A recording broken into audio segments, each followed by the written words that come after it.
Wales is taking on Japan in July, folks. Rank 12 in the world, Wales, up against rank 13 in the world, Japan.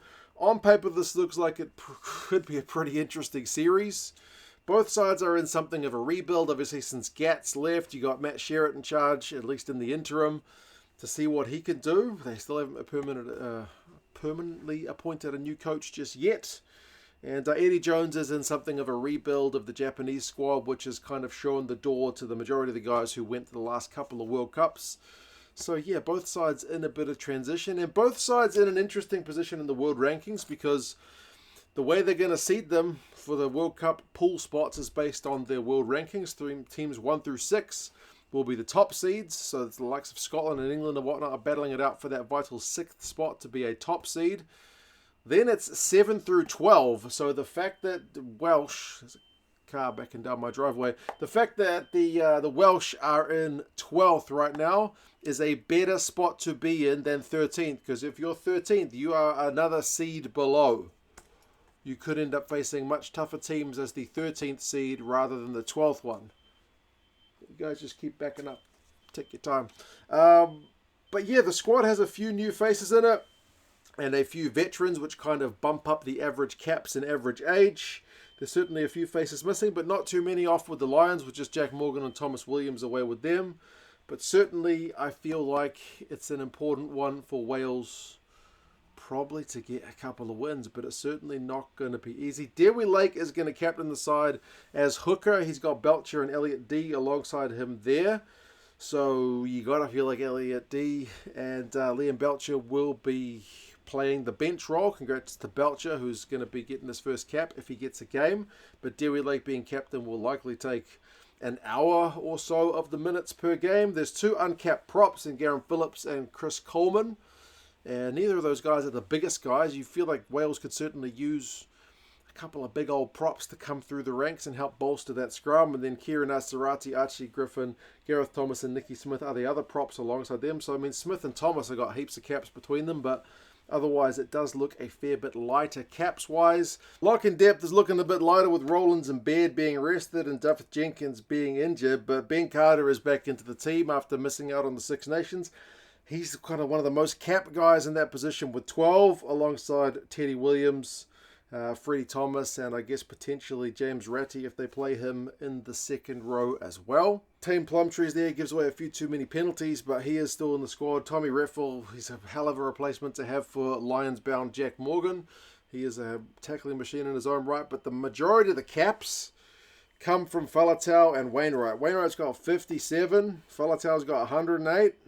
Tommy Reffel's got 27. Pretty much everyone else in the back row is in single-digit caps, so it's not the most experienced back row at test level just yet. And likewise, the second row, Ben Carter, is your top-capped guy with 12. He missed out on the Six Nations, so it is a pleasing one to see him back. So yeah, average caps is like 22 for the forwards, but that drops down to like 17 if you take out Faletau from this lot.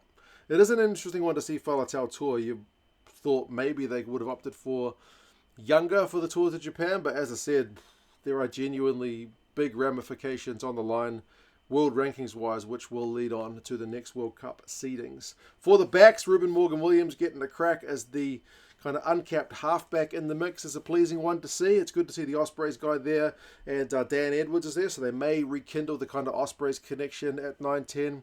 For Wales, Morgan Williams has been one of those guys who, in recent times, every time has not been selected, seems to have, at least the Ospreys fans, none too pleased, but he is finally going to get a reward for some form, and the fact that Thomas Williams is away with the Lions means there is kind of an extra spot there. Roger Williams and Kieran Hardy, the other 2 halfbacks. Sam Costello was also back in after being absent from Wales for a while. I seem to remember he was injured, not dropped from the Six Nations.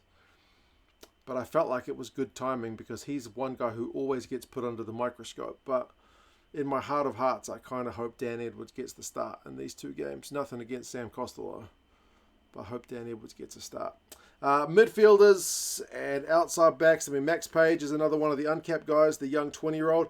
He's not the biggest guy, but he's certainly pretty agile. Scored a few tries for the Scarlets this season. Joe Roberts Ben Thomas, Johnny Williams, there's a few versatile guys there as well. Ben Thomas could even fill in at 10, but it seems like Matt Sherratt was more inclined to play him in the midfield once he took over. Josh Adams is another one of the veterans.